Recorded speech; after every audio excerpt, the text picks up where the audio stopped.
Kita sama-sama berdoa ya. Bapa di surga, terima kasih untuk hari ini. Terima kasih untuk penyertaan-Mu sepanjang hari. Saat ini kami mau belajar bersama, kami mau mendapatkan berkat kebenaran firman Tuhan. Yang paling penting bukan kami berpengetahuan. Yang paling penting kami bisa mengetahui rencana yang luar biasa dari Tuhan kami Yesus Kristus. Rencana agung dalam hidup kami. Kami bersyukur di dalam nama Tuhan Yesus. Amin. Selamat malam semua. Bapak, Ibu, Saudara, saya beri judul Antikristus sudah datang. Dan ini tentunya akan menuai banyak kontroversi begitu loh ya. Berdasarkan ayat firman Tuhan, ya yang penting di sini ialah hikmat ya. Barang siapa yang bijaksana, baiklah ia menghitung bilangan binatang itu. Karena bilangan itu adalah bilangan seorang manusia dan bilangannya ialah 666. Jadi kebenaran firman Tuhannya dibuka dengan yang penting di sini ialah hikmat. Setelah itu ada titik 2, barang siapa yang bijaksana. Jadi untuk mengerti kebenaran firman Tuhan yang tertulis dalam kitab Wahyu, kita harus punya hikmat. Nah, kalau kita tahu hikmat itu berasal dari mana, tentunya kita akan berhati-hati dengan apa yang kita cerna.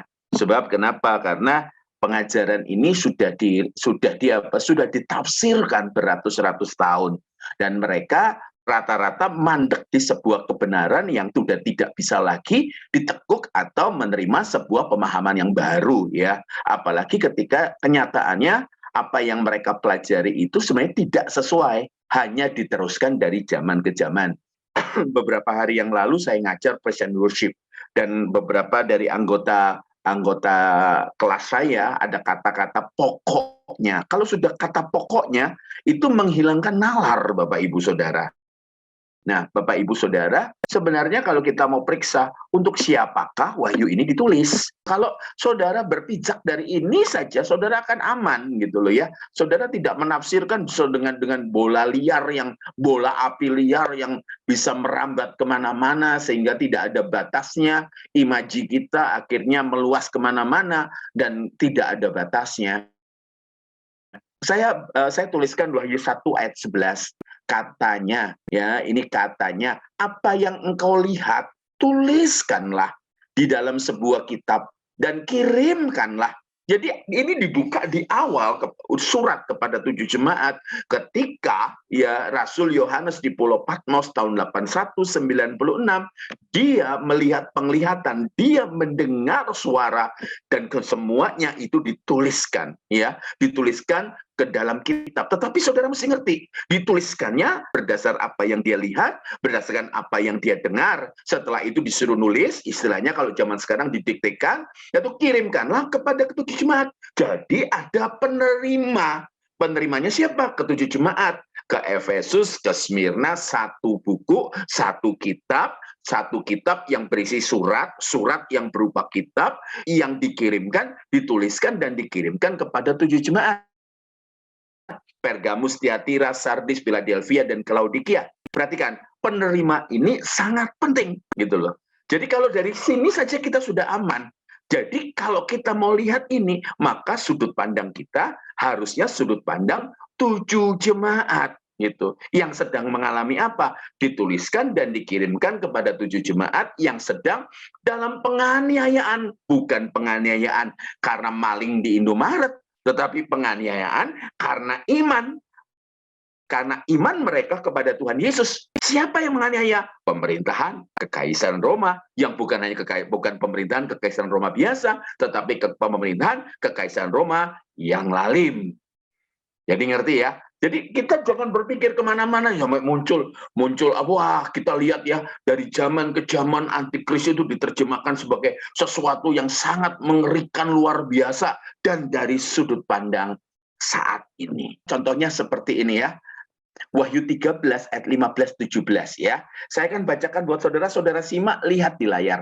Dan kepadanya diberikan kuasa untuk memberikan nyawa kepada patung binatang itu ya. Sehingga patung binatang itu berbicara juga dan bertindak begitu rupa sehingga semua orang yang tidak menyembah patung binatang itu dibunuh. Dan ia menyebabkan sehingga kepada semua orang, ya, kecil atau besar, kaya atau miskin, merdeka atau hamba, diberi tanda pada tangan kanannya atau pada dahinya. Ya, ribut sekali menerjemahkan tanda yang di tangan kanan dengan pada dahi. Mereka menerjemahkan itu sebagai apa? Chips, ya. Bahkan ketika saya promo di Facebook saya, ada orang yang memberikan, orang yang pertama kali pakai chip di Indonesia, tapi melupakan ayat 17. Yuk, ya, ayat 17 itu dikatakan gini, dan tidak seorang pun yang dapat membeli atau menjual selain daripada mereka yang memakai tanda itu, ya, yaitu nama binatang itu atau bilangan namanya. Jadi kalau kita melihat, oh, diasumsikan oleh orang yang di abad 20, abad 21, orang akan asumsi, kalau nggak pakai lambang di dahi, kalau nggak pakai lambang di tangan, tidak bisa kita membeli sesuatu atau kita menjual sesuatu. Tapi kalau Bapak Ibu lihat kebenaran firman Tuhan di ayat yang lain, sekali lagi ya, kita bicara konteksnya, tapi kalau kita belajar kebenaran firman Tuhan, saudara tidak boleh melupakan pasal-pasal sebelumnya dan tidak boleh melupakan pasal-pasal setelahnya. Pada Wahyu 18 ayat 23, perhatikan. Antikris itu tidak berbahaya, ya. Dikatakan apa? Yang berbahaya itu nanti ada apa? Pelacur besar. Karena kenapa? Nah, kita akan lihat nanti. Wahyu 18 ayat 23. Dan cahaya lampu tidak akan bersinar lagi di dalammu, dan suara mempelai laki-laki dan pengantin perempuan tidak akan kedengaran lagi di dalammu. Karena pedagang-pedagangmu, loh kan, ya, adalah pembesar-pembesar. Loh, coba bayangin. Yang tadi tidak bisa membeli menjual karena pedagang-pedagangmu adalah pembesar-besar di bumi. Pasti ngelihat ini bukan soal transaksional jual beli, ya. Pedagang-pedagangmu adalah pembesar-pembesar di bumi. Oleh ilmu sihirmu semua bangsa disesatkan, ya. Jadi kalau kita ngelihat, ya, ada benang merah yang bersambung dari Wahyu 1 sampai Wahyu pasal terakhir, ayat terakhir. Kalau kita periksa tentang ini, tentang setan, ini tentang Lucifer, ya, Yeskiel 28 ayat 16. Jadi ada tanda yang sama, makanya saya katakan kita kalau mau baca Wahyu, kalau mau belajar Wahyu harus baca Kejadian sampai kitab Yudas minimal, ya. Ini ceritanya Yeskiel 28:16 ini bicara tentang Lucifer.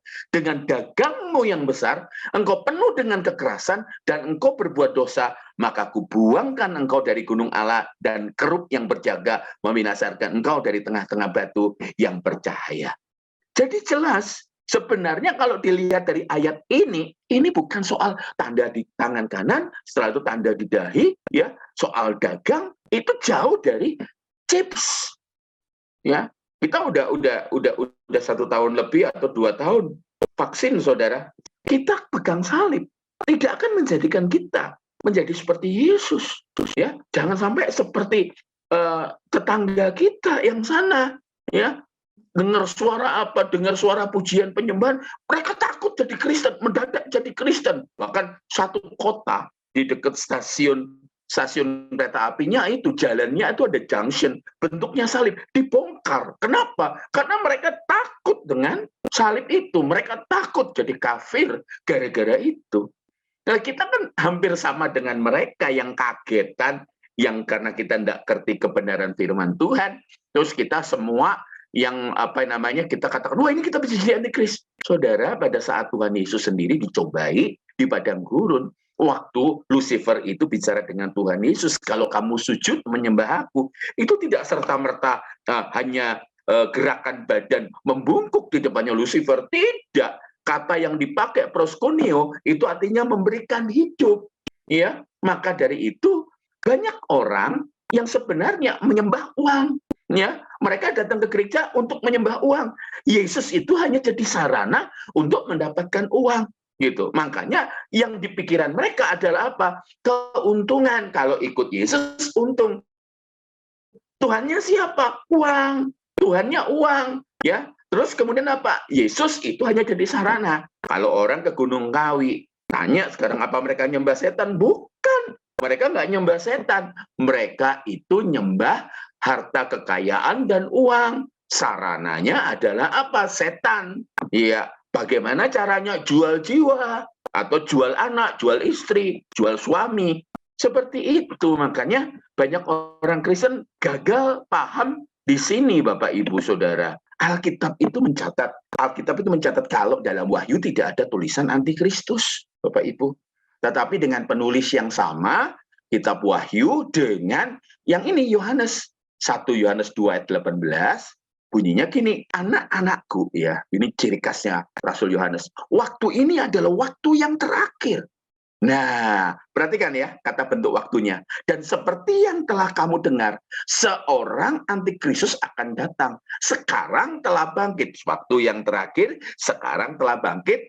Antikristus, itulah tandanya bahwa waktu ini benar-benar adalah waktu yang terakhir.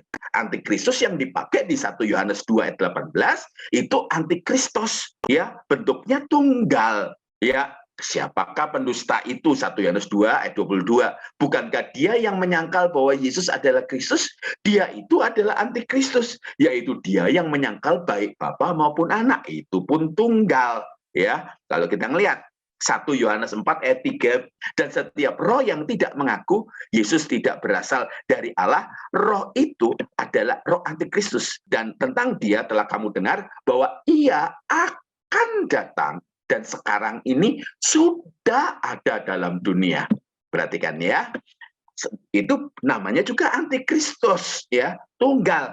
Nah, sebagai orang yang belajar kebenaran firman Tuhan, saudara tidak akan menunjuk kepada satu pribadi. Coba Bapak Ibu lihat 2 Yohanes 1 ayat 7, sebab banyak penyesat telah muncul dan pergi ke seluruh dunia, ya. Banyak penyesat, bayangin. Dan yang tidak mengaku Yesus Kristus telah datang sebagai manusia, itu adalah penyesat dan antikristus. Nah, antikristus yang dipakai itu antikristoi, ya, antikristoi, ya, antikristusnya banyak. Jadi kalau dari lihat ini saja, kita udah lihat terbagi dua. Ada antikristus, ada antikristoi. Baru kita identifikasikan dua. Ada berapa banyak? Ada banyak. Nah, pelan-pelan. Nah, sekarang kalau kita telusuri, saya ajak Bapak Ibu melihat tanda waktu gitu loh ya. Ayatnya masih sama, tapi tanda waktunya saya kasih biru, saudara. Anak-anakku, 1 Yohanes 2:18, waktu ini adalah waktu yang terakhir lah, ya. Terus kemudian di bawahnya, waktu ini benar-benar adalah waktu yang terakhir. Diulangi 2 kali, ya. Kita lihat dalam 2 ayat 22 tidak ada, tapi 1 Yohanes 4 ayat 3 dikatakan gini, bahwa ia akan datang. Nah, dan sekarang ini sudah ada dalam dunia. Ia akan datang. Nah, tanda waktu tadi, waktu ini adalah waktu terakhir. Saudara kalau mau dapat penjelasan yang bagus, saudara ngelihat videonya Kak Ane, ya. Ya, itu bicara mengenai akhir zaman. 2 Yohanes 1 ayat 7. Ya, sebab banyak penyesat telah muncul dan pergi ke seluruh dunia yang tidak mengaku bahwa Yesus Kristus datang sebagai manusia. Itu adalah penyesat dan antikristus. Jadi kalau kita lihat sebenarnya kalau dikatakan antikristus kita melihat waktu, maka saudara akan dapatkan seperti ini. Saya perinci supaya saudara tahu kenapa saya pakai antikristus sudah datang. Karena perspektif zaman sekarang, mereka itu di otak mereka seperti ini. Oh, sebelum penganiayaan besar, sebelum antikristus berkuasa, sebelum antikristus akan menghilangkan semua agama, menghilangkan semua mata uang, menyatukan semua sistem politik, menjadi satu agama besar, menjadi satu pemerintahan besar, menjadi satu sistem ekonomi, maka sebelum itu gereja akan diangkat, orang kudus akan diangkat. Pemahamannya di situ. Maka dari itu mereka punya pemikiran, oh ada tokoh satu. Semua sudah pernah dituduh, ya, mulai dari Gorbachev, mulai dari Barack Obama, mulai dari Paus, semuanya sudah dituduh sebagai antikristus. Ronald Reagan juga pernah dituduh sebagai antikristus. Kenapa? Karena mereka, para penafsir kitab Wahyu itu melihat dari sudut pandang kini. Jadi pada saat zamannya Ronald Reagan dituduh menjadi antikristus, ya, mereka melihat dari sudut pandang kini pada saat Ronald Reagan menjadi presiden, dan kemudian mereka mencocokkan bahwa ya dengan ciri-ciri tertentu inilah antikristus. Siapa? Ronald Reagan, presiden Amerika. Ya, kita melihat ya, waktu ini adalah waktu yang terakhir, waktu ini benar-benar ada waktu yang terakhir, bahwa ia akan datang dan sekarang ini sudah ada dalam dunia, telah muncul, kata telah, dan pergi ke seluruh dunia. Kalau dari sini kita melihat, kata telah, waktu terakhir, dan sudah ada dalam dunia, itu tahun berapa? Surat Yohanes diperkirakan ditulis tahun 60 sampai tahun 65 Masehi, bukan Injil Yohanes ya, surat Yohanes. Jadi kalau dikatakan tahun 60 tahun 65 bahwa ia akan datang, 1 Yohanes 4 ayat 3 ditulis tahun 60-65 bahwa ia akan datang. Nah sekarang tahun 2022 ya. Walaupun ada loh ya, ada orang yang menafsirkan bahwa surat ini tulis tahun 90 sampai tahun 100 ya. Loh, sudut pandangnya aja kita udah banyak keliru. Maka dari itu penafsir itu meleset. Kenapa? Karena mereka membaca menafsirkan dari tahun yang salah. Ya, kalau penulisan kitab Wahyu diperkirakan tahun 8196 saat Kaisar Domitianus berkuasa. Di mana? Pulau Patmos. Anggap saja ini ditulis dari tahun 60 sampai tahun 100 lah. Berarti sudut pandang kita itu harusnya kembali ke paling muda tahun 60. Jadi kalau dilihat seperti ini, bahwa ia akan datang, kalau sekarang bahwa ia sudah datang, dan sekarang ini dia sudah ada dalam dunia. Dikatakan telah muncul dan pergi ke seluruh dunia. Sudah. Kenapa lagi mesti dipikirkan bahwa dia akan datang? Tapi kita melihat, kalau sudut pandang dari penulisan kitab Wahyu, ada yang sudah terjadi, ada yang sedang terjadi, dan yang akan terjadi. Tapi naif kalau melihat semuanya akan terjadi. Mengabaikan apa yang sudah terjadi dan yang sedang terjadi. Pada umumnya, banyak orang ketika berbicara mengenai antikris, mereka memandangnya dari perspektif futuris. Akan terjadi bahwa antikris akan datang nanti. Ya, saya tadi sudah bahas. Memang Alkitab berkata nanti akan datang, tetapi ketika ditulis nanti akan datang, itu tahun 60 Masehi. Ya, sudah 1900 lebih tahun yang lalu. Jadi antikris akan datang nanti tidak boleh diukur dari waktu kita sekarang, tapi harus diukur dari waktu ketika firman Tuhan itu ditulis. Nah, kalau di sini baru kita bisa kerucutkan pada intinya, memandang tokoh atau sosok antikris itu tidak boleh hanya secara futuris, tetapi juga harus dilihat secara historis. Ya, ingat, penerima surat itu adalah 7 jemaat yang sedang dalam penganiayaan oleh bangsa, oleh Kekaisaran Romawi, oleh Emporium Romawi yang bukan saja kejam, tetapi sangat kejam.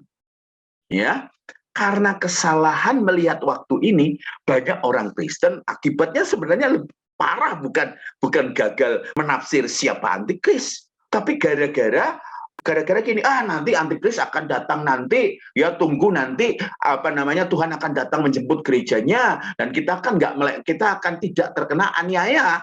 Akibatnya apa? Orang Kristen tidak berjaga-jaga secara benar atau secara proporsional. Makanya ada istilah tarsok, bentar besok. Nah, mereka memandang bahwa antikris belum datang sehingga tidak bersiap-siap menyongsong kedatangan Tuhan atau tidak berjaga-jaga menghadapi kematiannya sendiri. Dan tanpa disadari, kesesatannya itu bukan salah menafsirkan sosok antikris, tapi membuat gereja nina bobo. Ya, mereka tidak berjaga-jaga. Iblis itu full time job, saudara. Kerja untuk apa? Iblis itu seperti singa yang mengaum-ngaum. Dia menunggu, dia sabar nunggu. Bayangin, dia full time job. Sementara Kristen kita itu part time job. Kapan? Hari Minggu. Hanya sedih sekali kalau dikatakan, saudara, bapak, ibu, saudara punya pemahaman ibadah itu hari Minggu. Padahal ibadah hari Minggu itu hanya episinagoge, pertemuan bersama. Makanya dikatakan gini, pertemuan Rabu itu nilainya lebih kecil daripada ibadah hari Minggu. Saudara salah. Saya terharu sekali ketika ada salah satu adik rohani yang datang ke rumah saya, suaminya bicara begini, Kak, dia itu ngomong katanya, gembalaku walaupun dia datang ke gereja, gembalaku itu Kak Michael Sony. Katanya gitu. Saya terharu saudara katakan seperti itu. Kenapa? Nah, karena kita mendikotomikan. Katakan kita percaya 2-3 orang berkumpul, roh Allah hadir. Ya, dan kita katakan apa? Wah, kalau kita istilahnya melayani di gereja dengan melayani by Zoom, itu nilainya kita dapat upahnya lebih gede pada saat kita melayani di gereja. Salah, gitu loh. Nggak ada seperti itu, saudara. Dibilang apa? Wah, ini saya dapat tugas nih, memimpin pujian di sana. Wah, akan lebih bernilai luar biasa. Nggak bisa, saudara. Nggak seperti itu. Sebagai seorang pengajar, pemuji, penyembah, itu saudara akan mengalami salah kaprah yang akhirnya saudara bisa meleset. Nah, perhatikan. Tentu kuasa gelap sudah belajar dari pengalaman, saudara. Makanya kalau kita menganggap remeh atau kita nggak waspada, ya kita salah. Ya, saya ceritakan kan beberapa saat yang lalu ketika saya belum terima Yesus gitu loh, saudara. Saya disuruh ibu saya ke gereja karena ibu saya Kristen. Padahal saya penuh dengan kuasa kegelapan. Di gereja, roh jahat yang bersama-sama dengan saya dahulu itu ada duduk di samping saya. Dan ketika pendeta khotbah, ketika dia bacakan khotbah, tiba-tiba dia terlupa dengan apa? Dengan alamat ayat. Karena belum ada sekarang mesin pencari yang ada di gadget kita. Dulu pakai kertas, serak bunyinya.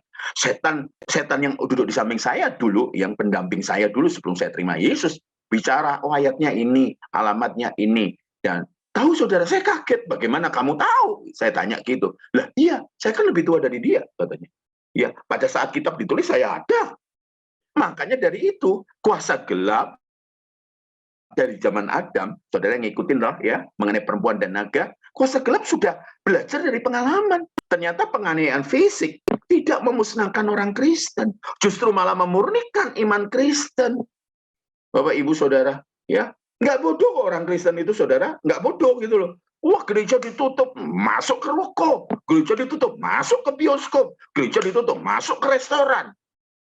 Ya, jadi sesungguhnya antikristus sudah ada, sudah datang, sudah sedang dan akan bekerja dan akan terus bekerja lebih keras ke depan sampai orang-orang kudus ini, bahasa saya, sampai memenuhi kuotanya dan sampai Bapa di surga bilang, "Nak," kepada Tuhan Yesus, "turun." Nah, itulah yang terjadi. Tapi sungguh kita luput gitu loh dengan apa? Pekerjaan antikris yang kita tidak waspadai. Dan sekarang ini sudah banyak pekerjaan antikris di sekeliling kita. Kekuatan di luar Injil yang berusaha untuk memadamkan, memunahkan, dan membenci Injil. Ini salah satu kerja. Ini kerjanya setan. Ya, setan itu kekuatan di luar Injil yang berusaha memadamkan, memunahkan, dan membenci Injil. Adalah antikris. Mendegradasi Injil. Jadi siapa sebenarnya antikris itu?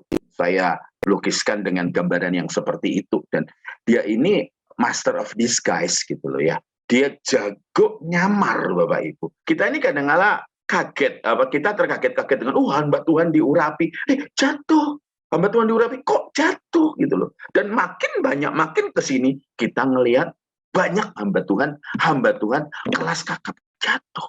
Karena menganggap bahwa karunia yang dimiliki olehnya itu bersumber dari dirinya sendiri. Kathryn Kuhlman, seorang ibu yang sangat luar biasa dipakai Tuhan, itu bahkan disebut gurunya Benny Hinn ya, gurunya Benny Hinn. Sudah tahu matinya kenapa? Saya zaman dulu kalau nggak salah lihat videonya Syamba, itu ada orang sakit kanker stadium terakhir. Ya, terus dia apa? Waktu itu disuruh sama Tuhan tentunya. Dia pukul di ulu hati, bak gitu. Itu orang muntah, gumpalan daging keluar. Mati-matinya apa? Sakit jantung. Benson Idahosa, yang bukannya 1, 2 kali, 3 kali, 4 kali, 5 kali membangkitkan orang mati. Itu pun mati sakit jantung. Jadi, jangan mendewakan manusia, menganggap istimewa manusia. Karena kenapa? Justru itu salah satu permainannya iblis, sehingga kita tidak lagi mendalami kebenaran firman Tuhan, tapi kita sibuk untuk apa? Mencari karunia. Stop ya, kita mesti kejar karunia ya. Tetapi masalahnya apa? Kalau saudara punya karunia iman, buat apa kalau saudara hanya di rumah saja? Kalau saudara punya karunia mujizat, buat apa kalau saudara hanya di rumah saja? Itu loh saudara. Jadi mari kita ngelihat orang-orang Kristen minta karunia hanya untuk show off. Jadi itu salah satu penipuannya. Sehingga gereja mantul. Nggak punya kuasa sama sekali. Marifat dipakai buat apa? Saudara, Buat apa kalau dia, oh kamu akan jadi guru, oh kamu akan jadi supir Gojek, kamu akan jadi gini. Buat apa? Gitu loh saudara. Harusnya marifat itu dipakai untuk sesuatu yang besar, untuk membangun jemaat.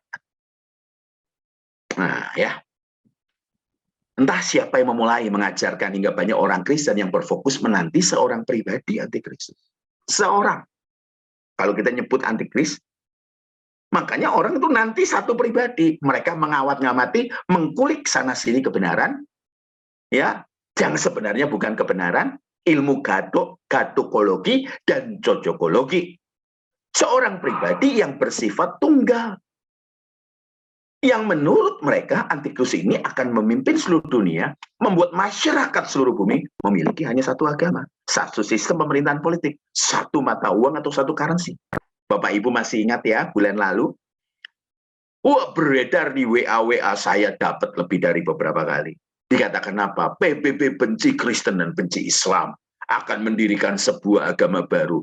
Dan itu pun ditulis, dinarasikan dalam bahasa Indonesia. Kenyataannya hoax, tidak benar.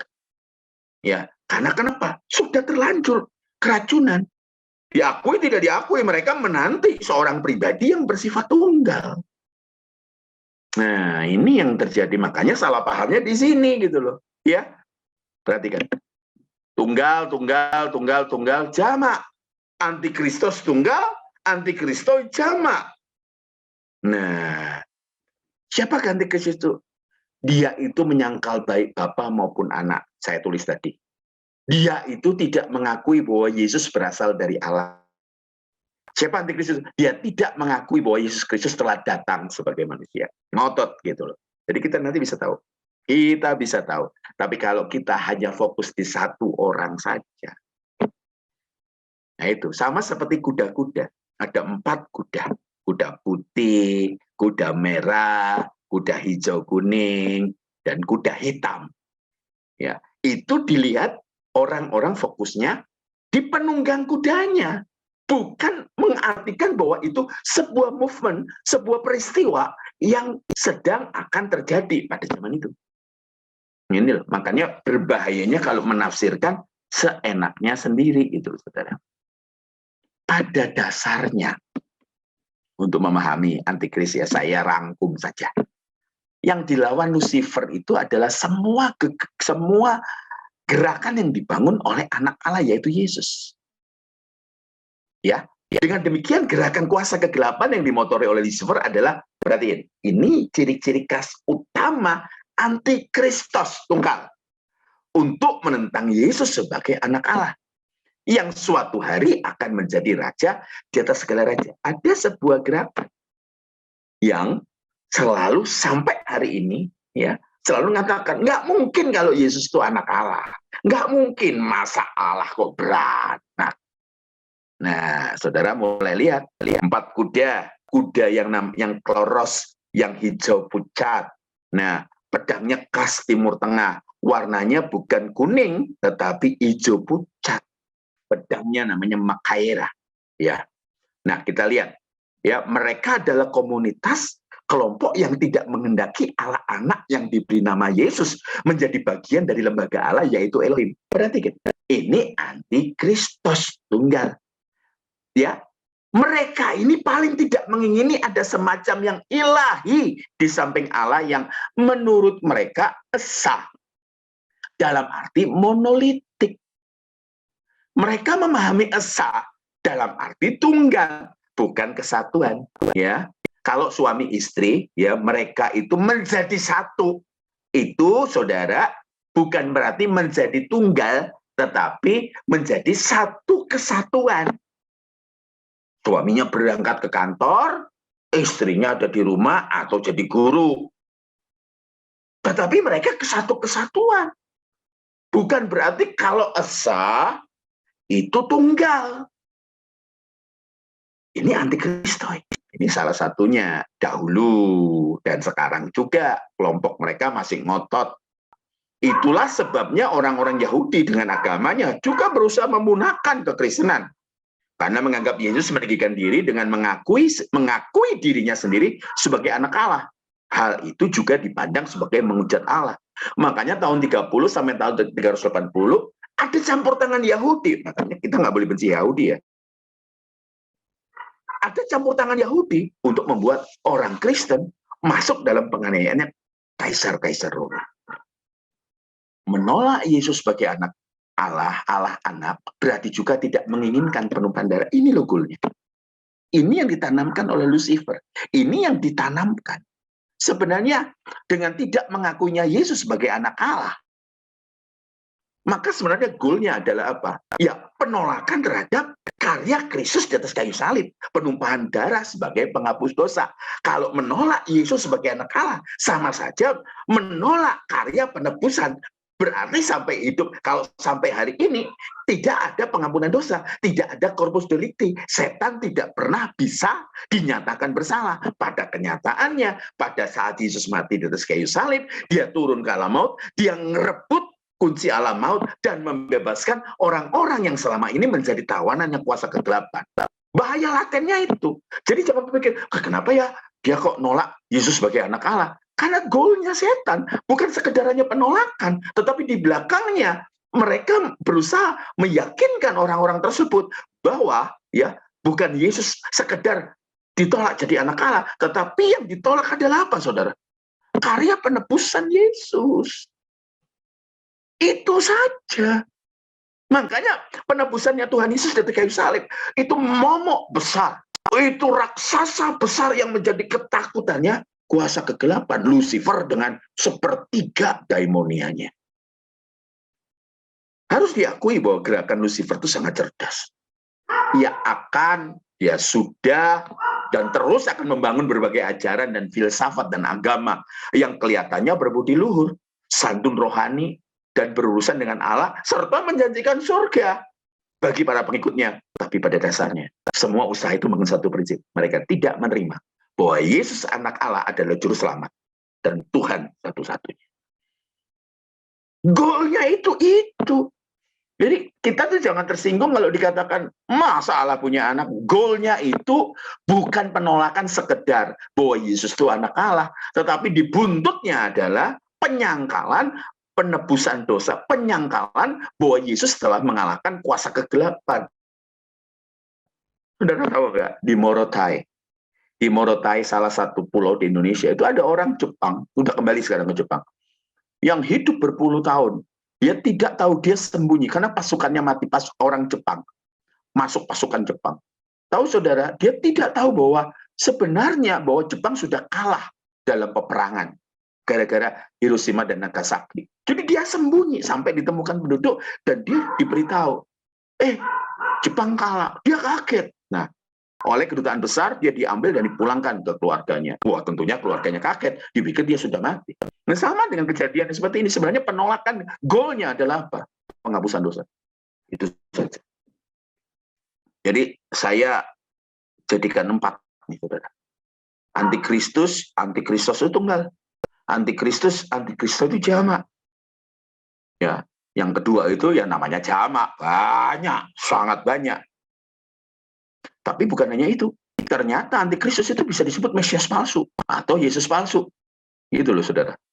Coba bayangkan ya, kalau ada penampakan-penampakan yang palsu, selalu ngomong apa? Aku Yesus. Nggak pernah loh ngaku-ngaku. Saya nggak boleh nyebut ya. Kalau dalam seminar tertutup saya boleh nyebut. Nggak pernah ngaku, aku Arjuna gitu. Nggak pernah aku Resa Rahardian. Nggak pernah. Selalu yang diakui antikristus. Kenapa nggak ada anti tokoh agama sebelah gitu? Nggak ada. Karena kenapa? Nggak mungkin yang palsu dipalsu, yang asli dipalsu. Makanya selalu ada pengakuan Mesias palsu. Ya, nomor 4-nya manusia durhaka. Koantropos, ya apolea. Mesias palsu itu pseudo Kristus, ya. Kristus palsu. Nah, ini banyak banget. Nah, para kandidat antikristus. Siapa antikristus ini? Saya bisa terjemahkan gini, ya. Kalau antikristus tunggal sudah jelas. Dari kuda ketiga, saudara sudah jelas. Dari kitab Daniel, saudara sudah jelas. Kitab Daniel dikatakan kelompok besar ini, dia berusaha untuk punya tahun sendiri dan punya hukum sendiri. gitu loh. Tapi kalau antikristos itu banyak. Kalau disebut antikristos itu banyak. Tolong jangan diterjemahkan para kandidat ini bahwa akan datang. Enggak, ini yang saya tulis yang sudah terjadi dan yang sedang terjadi. Ya, bisa jadi yang akan terjadi. Salah satunya adalah kekaisaran Roma. Ya, ini sudah terjadi. Ya, kalau lihat siapa penganiaya? Kaisar Romawi itu ngapain sih? Kok benci orang Kristen? Gitu loh. Karena orang Kristen tidak mau menyembah patungnya kaisar, tidak mau menyembah di tempat dewanya Romawi, tidak mau tempat kuilnya Romawi. Itu yang membuat kegeraman, ya. Makanya disebut kekristenan agama yang menjadi musuh resmi bagi Emporium Roma. Ini banyak sekali. Saya kasih merah-merah itu. Augustus Tiberius Caligula itu orang gila. Nero itu orang gila. Titus, gila luar biasa. Domitianus itu orang gila. Makanya tadi malam saya baca satu buku kecil, satu buku tipis sekali ya, saudara, mengenai kekaisaran Roma. Kaget tuh, saudara. Mereka punya istana dipenuhi dengan orang-orang telanjang. Salah satunya adalah Caligula datang ke pernikahan temannya yang saat itu sedang menikah. Di tengah-tengah pernikahan dia ngomong, jangan menikah, itu perempuan milik saya. Jadi dia yang dinikahkan, kebayang nggak? Dia bisa ngambil istri orang seenaknya saja. Dan kemudian Caligula itu punya satu kebiasaan. Dia pakai masker, spermanya sendiri. Dan saat itu pesta seks ya. Bahkan dikatakan kuil-kuil yang ada perempuan-perempuan yang disebut imam-imam. Di Amerika ada The Church of Pleasure, niru ini. Jadi kegilaan yang pada zaman itu pesta seks, penyembahan berhala, makan yang mengerikan, itu merupakan hal yang normal. Karena tadi malam ngomong apa? Justru kekristenan dianggap aneh, dianggap nggak normal. Kenapa? Tidak mengikuti zaman. Coba saudara periksa Roma 12 ayat yang kedua. Kata-kata apa? Jangan sampai kamu dikonfirm itu dalam terjemahan yang lain. Jangan sampai kamu dikonfirm. Jangan sampai kita ini sampai diakui kita merupakan bagian dari mereka. Karena gaya hidup kita harusnya berbeda. Saya ambil contoh satu ya Bapak Ibu Saudara, satu. Nero, saudara. Saudara ngelihat di gambar dia main kecapi, itu kecapinya zaman dulu, bukan kecapi yang sekarang yang besar begitu ya. Nero itu tahun 54 sampai tahun 68. Singkat waktunya tetapi kegilaannya luar biasa. Nero memerintah selama 15 tahun ya. Oh, ini kaisar gila, saudara. Ketika saya lihat bagaimana cara dia naik ya, bagaimana dia bertakhta, wah saya geleng kepala. Betul-betul penuh darah dan penuh pesta seks. Ia sangat kreatif, saya tulis ya. Ia sangat kreatif dalam kejahatan dan kekejaman. Sampai saya nulis gini, hanya imajinasi yang diilhami oleh iblis yang bisa menciptakan kekejaman seperti itu. Makanya dia sangat anti sama kekristenan. Dia sangat anti kepada Yesus sebagai Tuhan. Maka dari itu dikatakan, ini pun bisa disebut sebagai antikristoi. Jamak, salah satu dari antikristus itu. Jadi kalau ditulis pada saat itu, sebenarnya Yohanes pengen flashback. Di Wahyu 13, orangnya seperti itu. Pada zaman itu seperti itu, menunjuk satu pribadi yang sangat kejam. Saudara ingat waktu kita bahas surat kepada 7 jemaat. Ingat seorang namanya Polikarpus. Dikatakan apa? Ketika tubuhnya separuh sudah matang, dia katakan, balikkan tubuhku. Aku akan bertemu dengan Bapa. Hebat, saudara. Ya, pada saat dia dipanggang atau digoreng pada zaman itu. Ya, dikatakan apa? Nero itu punya ide kepada seluruh pegawainya, bakar kota Roma. Bakar kota Roma. Karena dia pengen membangun kembali kota Roma dengan arsitektur yang dia inginkan. Kota Roma waktu itu sudah jadi kota metropolitan. Dan pada saat dibakar ada keresahan besar di antara masyarakat. Supaya dia lolos, dia tuduh orang-orang Kristen karena dia sudah benci. Dia tuduh orang Kristen sebagai pelakunya untuk mengalihkan kemarahan penduduk Roma dari dirinya sendiri. Akibatnya apa, saudara? Tuduhan itu menyebabkan apa? Ya, menyebabkan perburuan atas orang-orang Kristen meningkat secara drastis. Orang-orang Kristen dikejar ke seluruh penjuru jajahan-jajahan Roma, bukan di kota Roma, tapi sampai ke jajahan-jajahan Roma. Ditangkap, saudara, luar biasa. Penganiayaan yang hebat, yang mengerikan terjadi selama pemerintahan Nero. Makanya kalau saudara katakan, wah nanti orang digorok dan lain sebagainya, saudara, hanya dua saja yang bisa diidentifikasikan. Kalau saudara baca Matius 24, belum pernah terjadi penganiayaan sehebat itu pada zaman apa? Pada zaman kekristenan dari tahun 30 sampai tahun 380. Lengkap penderitaan yang paling hebat. Bahkan kekejaman ISIS itu tidak ada apa-apanya dibanding tahun 30 sampai tahun 380. Mungkin ada tingkat keduanya. Ya, coba saya tuliskan, beberapa orang Kristen dijahit dalam kulit binatang buas. Dilepaskan untuk dirobek-robek oleh hyena, bukan sekedar anjing, ganas. Mereka memelihara serigala-serigala yang sengaja tidak diberi makan, kemudian dilepaskan 30-40 ekor. Mereka pesta daging segar. Manusia itu dibalut dengan aspal. Disisakan mata, hidung, dan mulut. Saudara, dibiarkan itu, tetap dikasih minum. Kemudian pada saat di Kolesium itu tentang satu stadion besar. Orang-orang tersebut diikat, ditonggak-tonggak, dan dinyalakan jadi obor penerang. Yaitu. Pernah juga seperti itu pada saat Nero sedang melakukan pesta, ya dibakarlah orang-orang Kristen dan korbannya satu orang Kristen. Sedih sekali. Makanya kalau orang katakan melewatkan Nero sebagai antikristo, kita dalam masalah besar. Perhatikan ya, tetapi justru penganiayaan yang hebat itu tidak memadamkan kekristenan. Saudara perhatikan. Penganiayaan tidak pernah menghentikan kekristenan. Ya, tidak menghentikan, bahkan tidak memadamkan api kekristenan. Malahan membakar semangat dan memurnikan. Kekristenan yang benar ketika dia dalam masalah, dia mendekat kepada Tuhan. Pasti dia mendekat. Itu refleks dari kekristenan yang murni.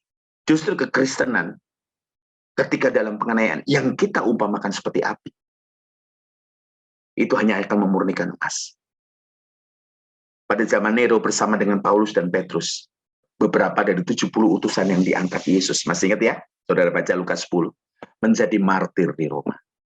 Di antara mereka adalah Erastus, bendahara di Korintus, Aristarkus Makedonia ya, Trofimus, saudara lihat orang-orang tersebut mati di sana, dan Ananias, uskup Damaskus.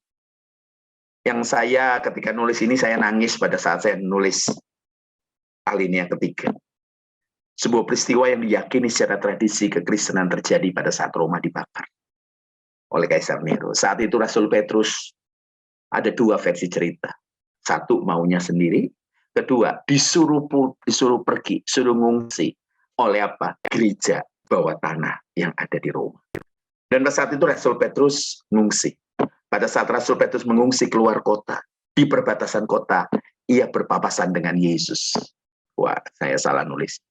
Yesus sewaktu itu dalam penglihatannya dia, saya tidak tahu apakah dilihat oleh orang-orang yang lari dari kota Roma, sedang memikul salib.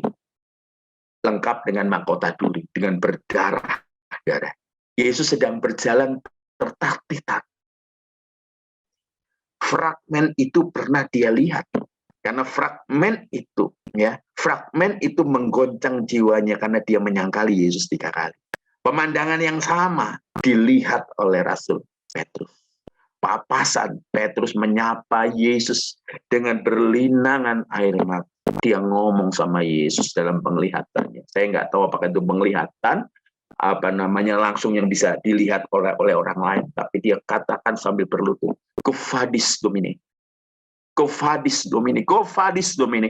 Hendak kemanakah Tuhan? Itu peristiwa yang getarkan jiwa.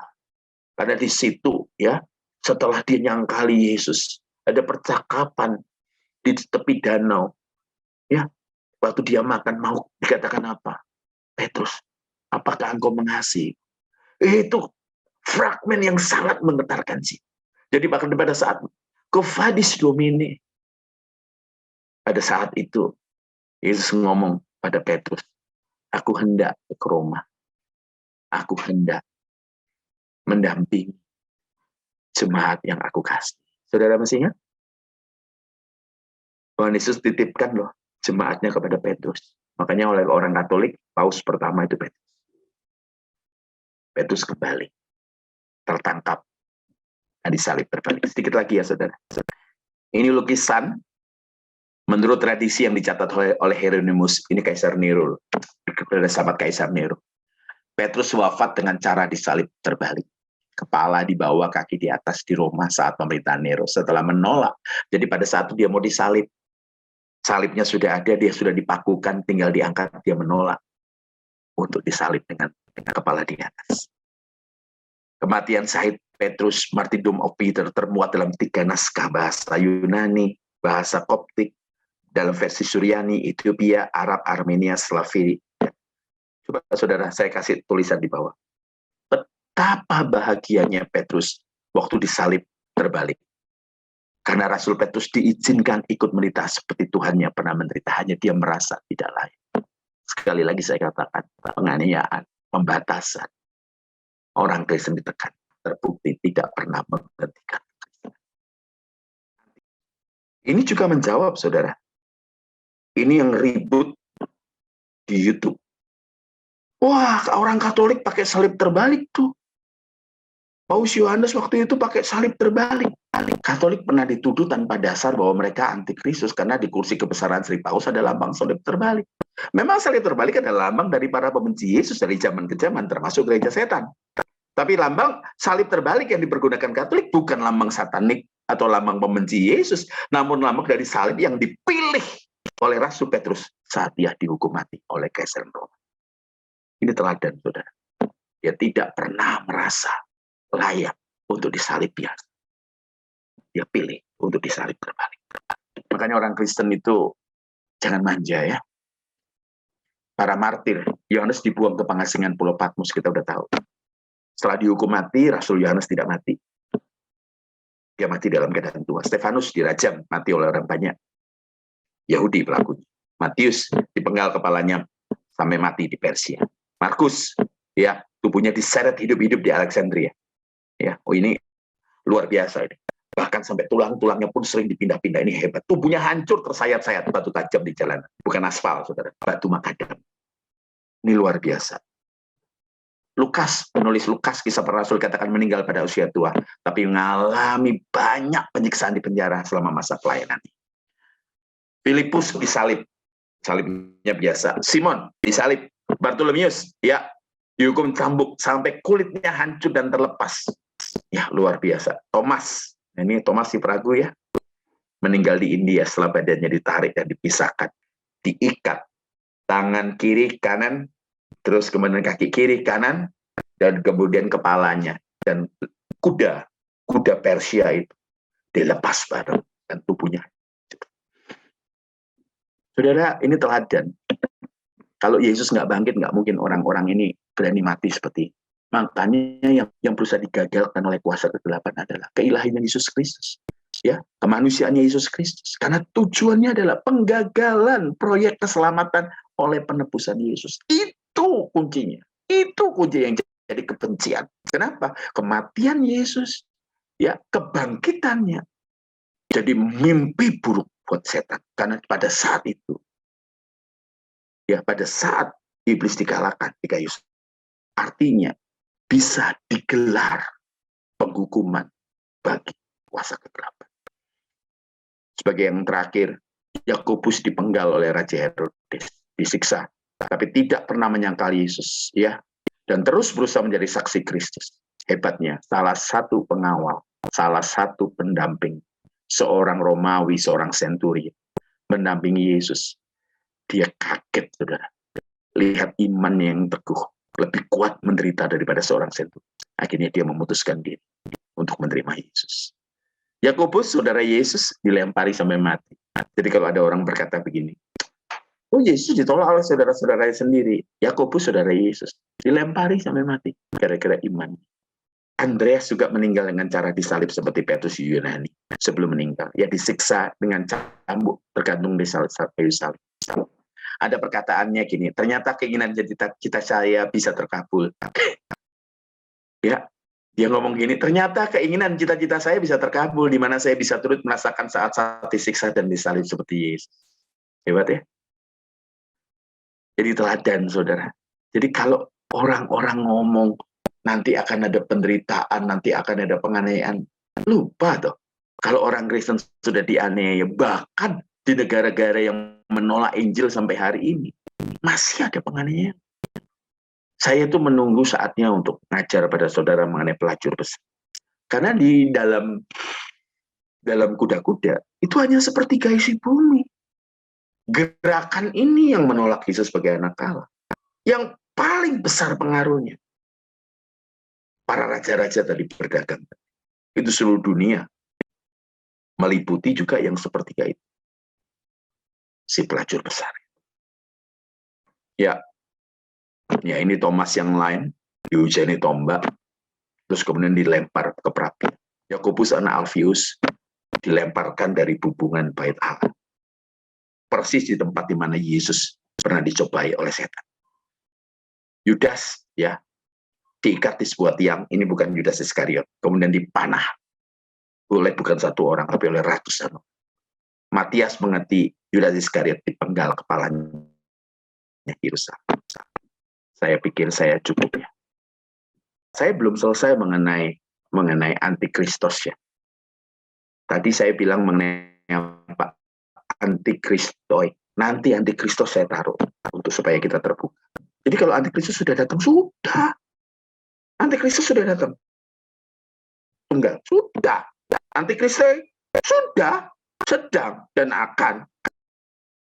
Jadi katakan Mesias palsu atau Yesus palsu. Sudah, sedang, dan akan. Jadi jangan menanti-nanti gitu loh. Wah nanti ya. Jangan, kita jangan ikut-ikutan dirasa takut yang palsu. Demikian. Saya serahkan kembali ke Febi, ke Anne, Semi. Tuhan berkati. Dari materi yang disampaikan ini, dua hal sih yang saya garis bawahi ya saudara. Yang pertama tentang waktu ya, memang disampaikan Kak Son tadi.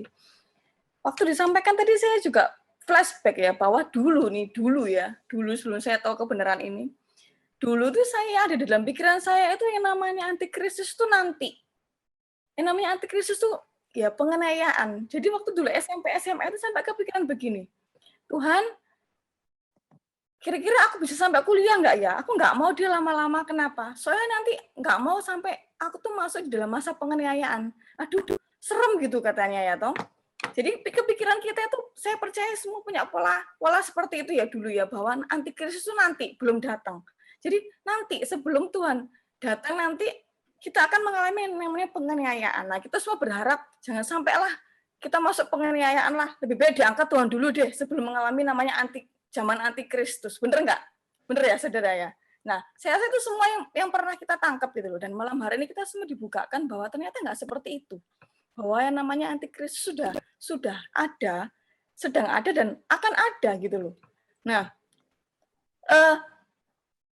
penjelasan Kak Son sangat lengkap banget. Bahkan sudah disimpulkan sendiri. Jadi saya harus malam hari ini juga bingung. Kan ya, soalnya sudah disimpulkan sendiri sama pemberi materinya.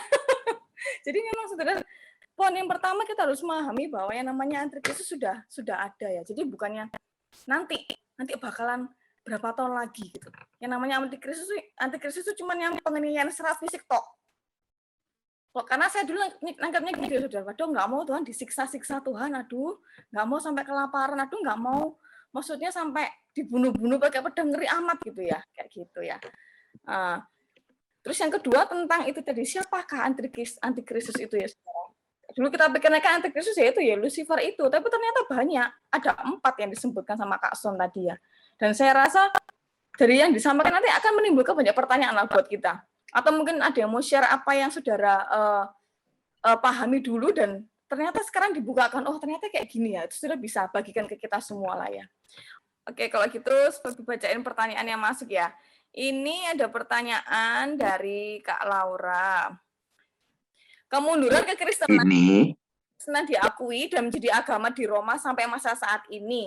Kemundurannya dikarenakan faktor manusia atau ada faktor dari kuasa kegelapan atau juga kolaborasi keduanya. kemunduran kekristenan tuh kayak yang terjadi, apakah itu karena faktor manusianya aja atau faktor kuasa kegelapan atau mereka kolab bersama? Sebenarnya kekristenan itu ideal sekali pada zaman Konstantin ya. Iya, jadi ideal sekali. Jadi pada saat itu kekristenan belum jadi agama negara, tetapi kekristenan sudah diakui. Nah, tetapi penganiayaan masih terus terjadi, diskriminasi masih terus terjadi di seluruh area Kekaisaran Roma.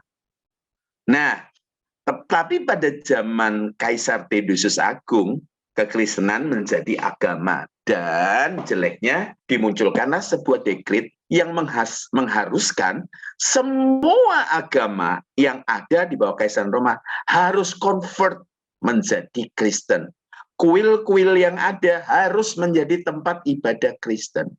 Nah, karena sebagai tanda terima kasih oleh Kekaisaran Roma, ingat ya, Kaisaran Roma ini sama seperti politik yang ada. Politik itu kebanyakan, sebagian besar kotor, sehingga ya mereka selalu menjamu memuaskan orang dengan kesenangan. Jadi para pemimpin-pemimpin gereja yang biasanya gembel, yang ibadahnya di katakom itu tempatnya mayat-mayat ada, itu kemudian dimuliakan. Kalau Pak Timur tahu, orang Jawa itu ya, tulisan Honocoroko, kalau dipangku mati. Nah, kalau dipangku mati. Nah, artinya kenapa? Orang Kristen ini ya, akhirnya lupa lagi dengan mengandalkan Tuhan. Luar biasa. Bahkan kalau mau dari Roma mau nyerang, diperlukanlah para hamba-hamba Tuhan, para pemuka agama untuk mendoakan, bahkan pedang-pedang yang ada, perisai-perisai yang ada, bahkan mereka pakai lambang-lambang kekristenan sebagai apa? Sebagai panji-panji mereka. Pada itulah yang membuat dekadensi, kemewahan. Itu dari tahun 380, kekristenan mengalami penurunan yang begitu hebat. Sampai kemudian muncullah reformasi yang ada. Tapi setelah itu ya lagi, turun lagi, bangkit lagi, kemudian hanya apa? Hanya sesaat naik dan turun, ya sampai nanti kedatangan Tuhan. Adakah campur tangan kuasa kegelapan? Mesti dipikir, Laura, bahwa yang namanya kuasa gelap itu tidak pernah bisa menjadikan kita jahat. Tuhan juga tidak bisa menjadikan kita baik. Setan itu hanya bisa menawarkan, memberi tawaran. Ternyata para pemimpin agama, ya sebagian besar, manusia lamanya, kedagingannya tidak pernah mati. Ya, hanya apa? Hanya pingsan.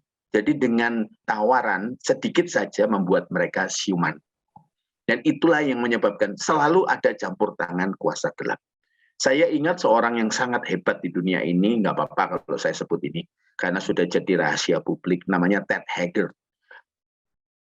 Ted Haggard itu adalah ketua Dewan Pentakosta se-Amerika Serikat. Di bawah dia ada jutaan umat. Ya. Dia sangat menentang LGBT, sangat menentang, luar biasa. Bahkan dia apa? Dia long march, kalau kita kenal sebagai apa? Prayer walking atau doling, doa keliling. Mereka turun ke jalan, berdoa supaya apa? Dihancurkanlah LGBT. Ted Haggard ini pelayanannya luar biasa, berkarunia, kalau khotbah bagus, pendidikannya luar biasa, dan jadi panutan bagi para hamba-hamba Tuhan Ted Haggard. Saudara boleh lihat di YouTube, saudara boleh lihat kasusnya di internet, di situs-situs yang terpercaya, bukan gorengan. Dan tahu saudara yang terjadi? Ada seorang pelacur pria mengatakan bahwa dia adalah langganan dari Ted Haggard. Dan sejak itu runtuhlah dia. Tapi hebatnya ya, dia bertobat. Itulah. Setan hanya bisa menawarkan apa? Sisi ruang batin dia yang gelap. Makanya setan tidak peduli dengan apa yang kau tampilkan. Saya nulis sesuatu yang saya akan munculkan di Instagram saya. Setan tidak peduli dengan apa yang kau tampilkan di mimbar. Tapi setan peduli pada apa? Ruang batinmu yang gelap yang kamu sembunyikan, yang orang lain tidak ingin kamu ketahui. Tetapi hanya engkau dengan setan yang tahu. Itu Ted Haggard. Sisi ruang batin dia yang mengeksplorasi seks sesama pria.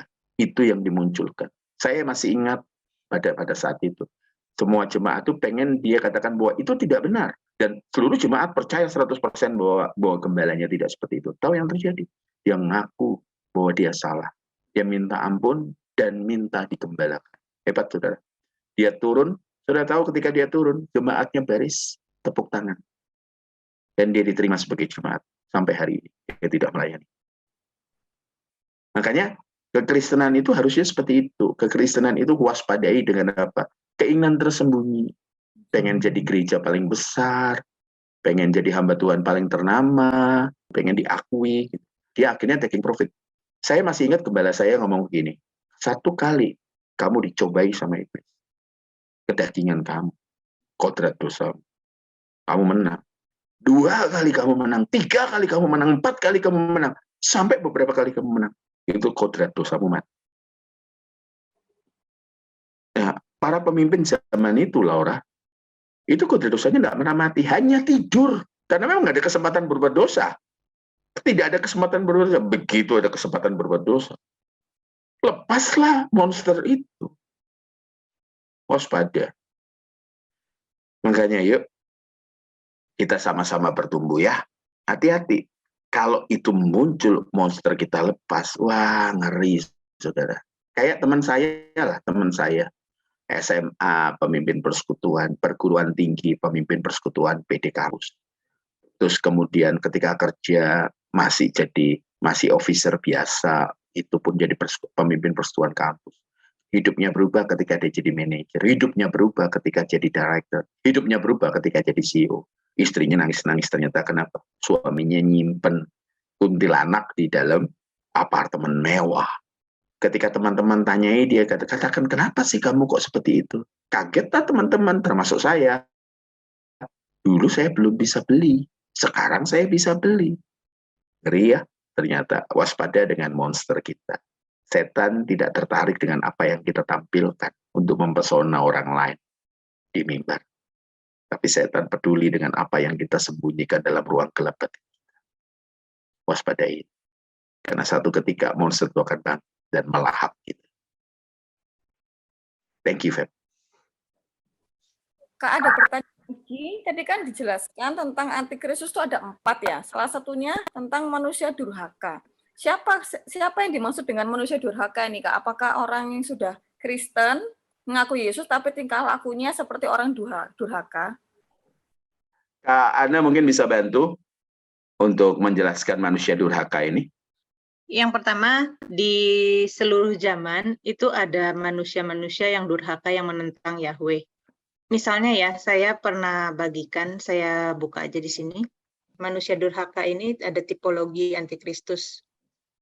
Misalnya gini, di Daniel 7 ayat 25, Daniel 9 ayat 27, ia akan mengucapkan perkataan yang menentang yang maha tinggi dan akan menganiaya orang-orang kudus milik yang maha tinggi. Ia berusaha untuk mengubah waktu dan hukum dan mereka akan diserahkan ke dalam tangannya selama 1 masa, 2 masa, dan setengah masa. Nah, ini Daniel 7 ayat 25, Daniel 9 ayat 27, dan juga kemudian di Daniel 11, itu mengacu kepada Antiochus Epiphanes.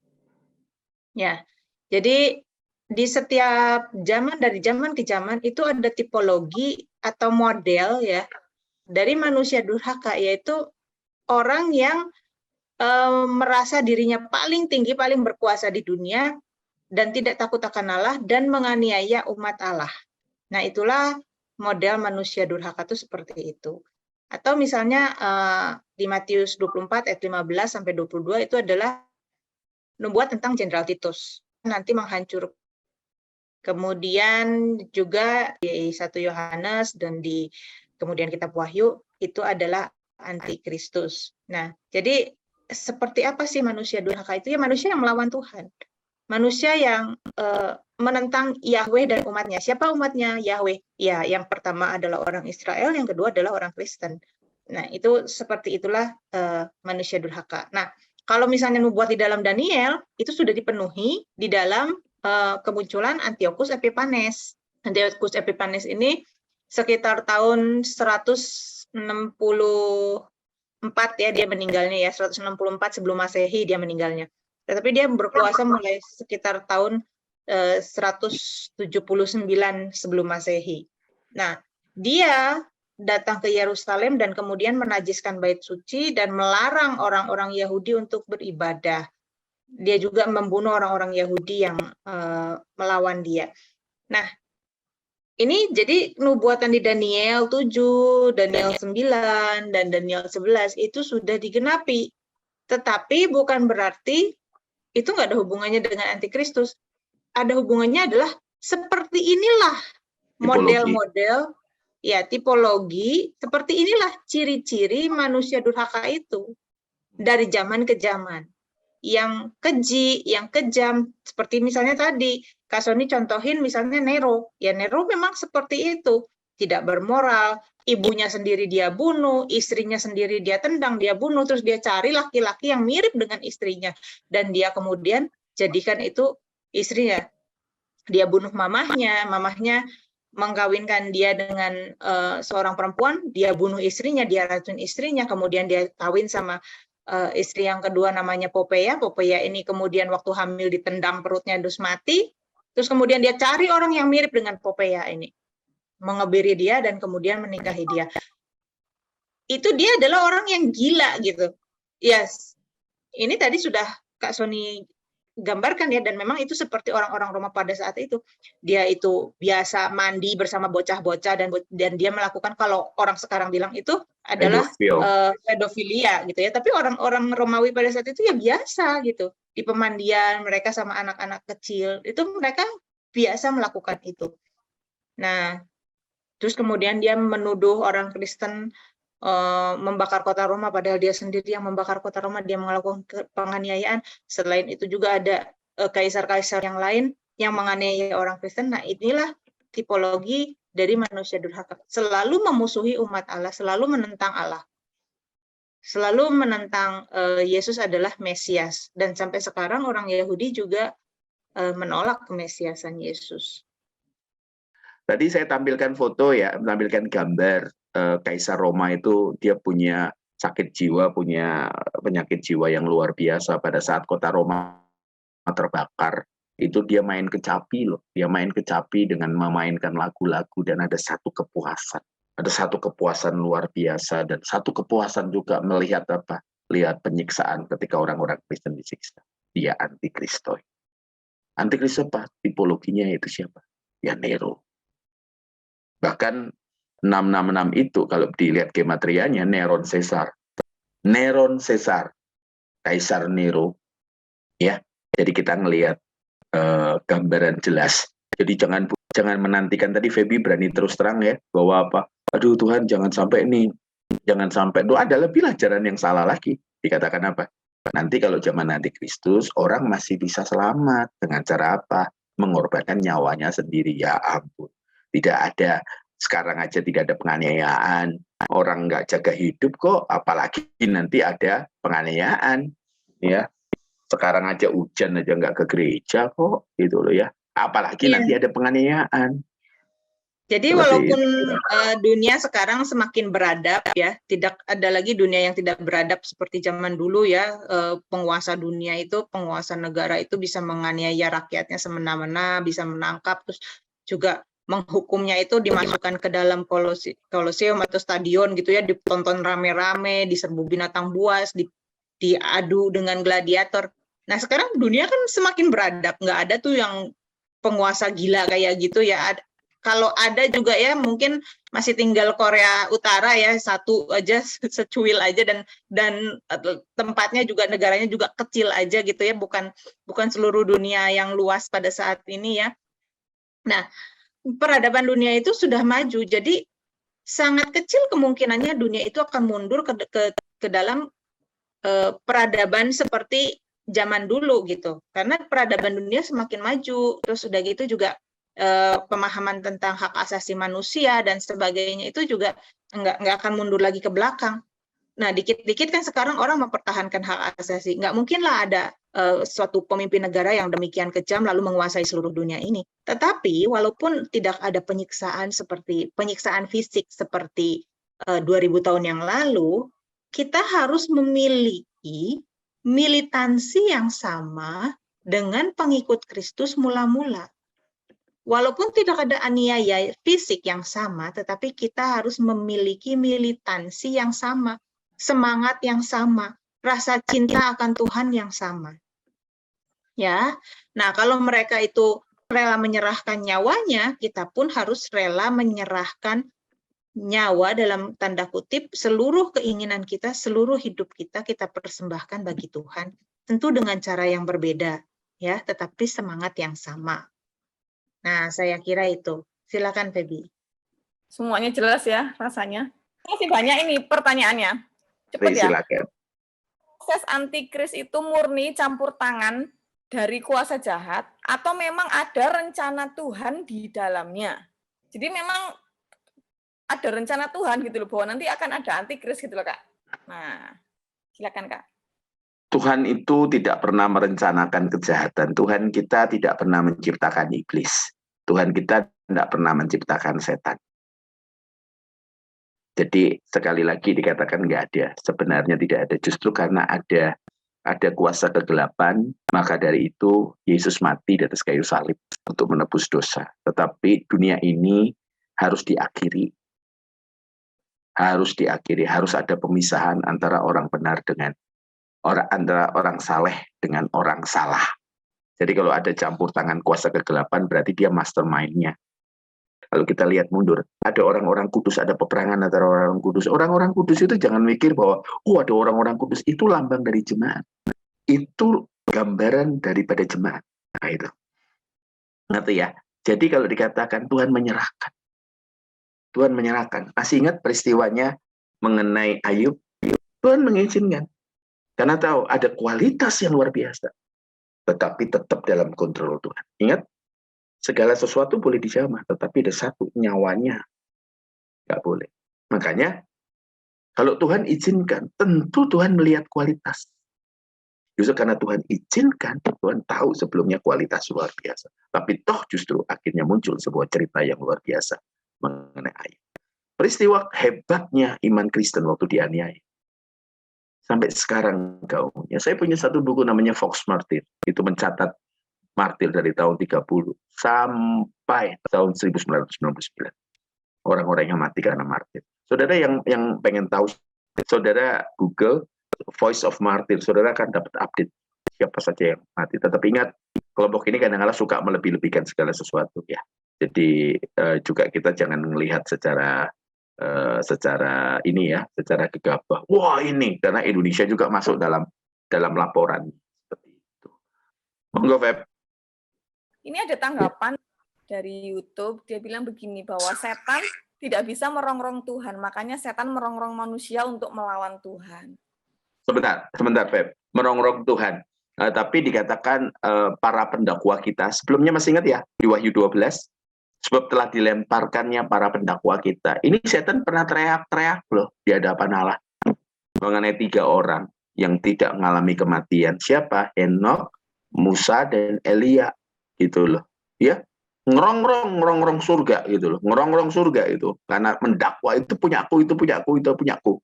Nah, pada saat Yesus mati di atas kayu salib, telah dilemparkannya para pendakwa kita. Yang kita nyanyi, yang selama ini kita nyanyi hebat gitu. Sebab telah dilemparkannya para pendakwa kita, padahal nyanyi ini salah, termasuk saya. Dulu. Oke, thank you. Next question ya, Kak. Bagaimana sebagai orang Kristen menyikapi antikristus pada zaman milenial ini, sedangkan kekristenan banyak variasi pengajaran.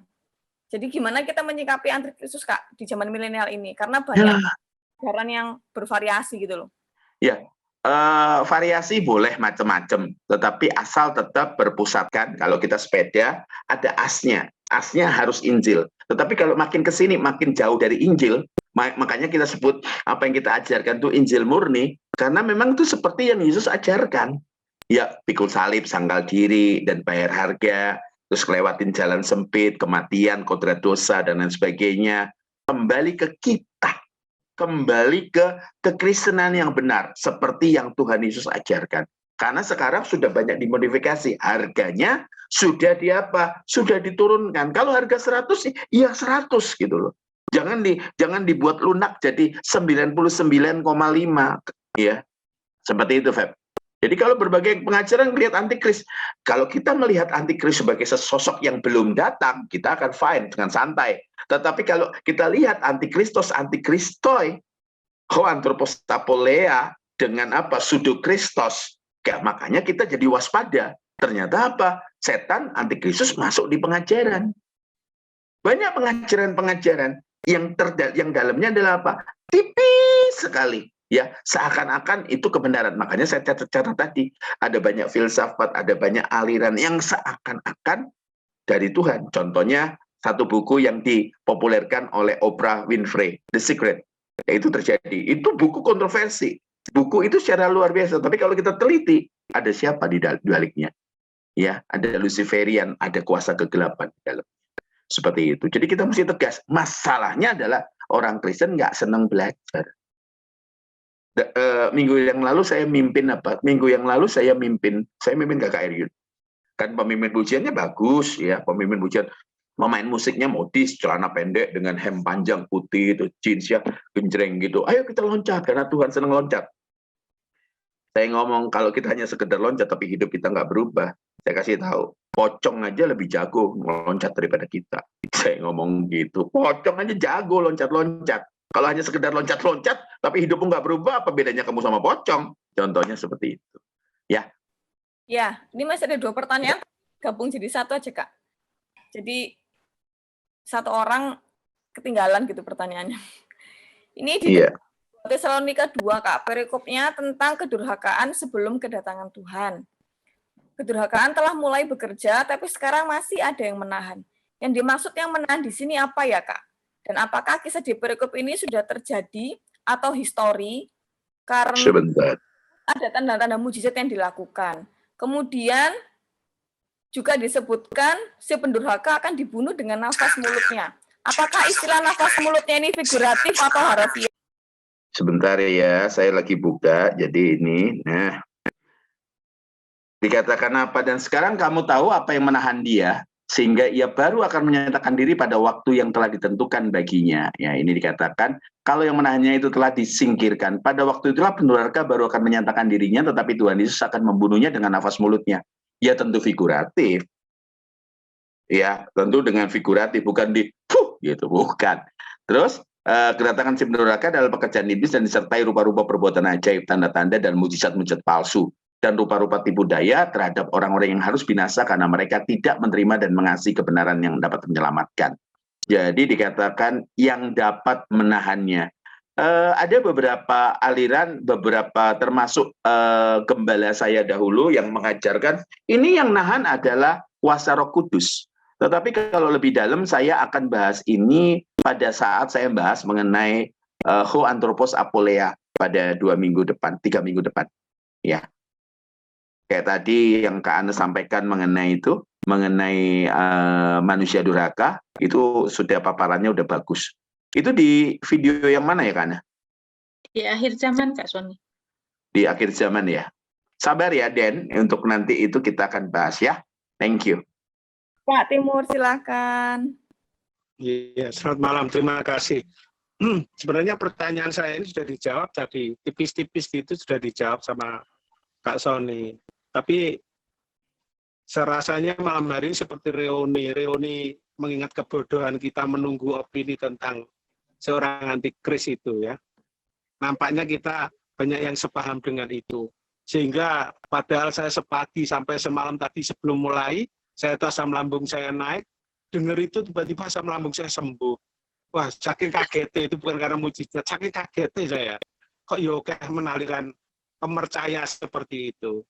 Yang jadi pertanyaan saya tadi sebenarnya sudah dijawab, Kak Sony, karena saya banyak mendengar kan sekarang di gereja-gereja loh, di mimbar gereja itu, wah kayak malah kalau disimpulkan malah kayak antikris jadi mimbar gereja itu. Karena apa? Mereka sudah mulai mengajarkan hal-hal yang tidak bersinggungan dengan salib Kristus, kita bisa selamat dengan gampangnya, sehingga rasanya gereja mulai mengajarkan hal-hal yang tidak sehat, bahwa gampangnya kita masuk surga, mulai sudah meninggalkan pengajaran tentang salib, hidup di dalam kekudusan, sudah mulai melenceng ke arah-arah, maaf loh ya, hal-hal yang materialistis, benar-benar materialistis, total, bahkan pesugihan aja sekarang kalah dengan gereja dalam menawarkan kekayaan, kejayaan, dan lain sebagainya. Nah, saya mohon penegasan, apakah hal seperti itu pantas kita omong iki yo antikris iki jane? Gitu pertanyaan saya kira-kira. Saya hanya ingin penandasan saja. Matur nuwun. Antikris itu sebenarnya yang tadi saya katakan, dia menolak dengan karya Putra Tunggal Bapa. Kak Sony putus-putus ya, saya teruskan ya. Jadi ciri-cirinya antikristus itu yang pertama itu pasti membenci Tuhan Yesus. Nah, kalau misalnya di gereja mengajarkan hal-hal yang seperti kemakmuran, kemelesetan seperti itu, mereka sebetulnya tidak membenci Kristus. Jadi antikristus itu ciri-cirinya adalah membenci Yesus, kan anti Kristus ya. Jadi pasti membenci Kristus, pasti membenci Yesus. Dan itu sudah ada sejak abad pertama. Misalnya orang-orang Yahudi yang sangat membenci Yesus pada saat itu ya. Orang-orang Yahudi sekarang beragam. Masih ada sih yang membenci Tuhan Yesus, masih ada. Tapi juga yang sudah lebih lunak dengan orang Kristen itu juga banyak gitu.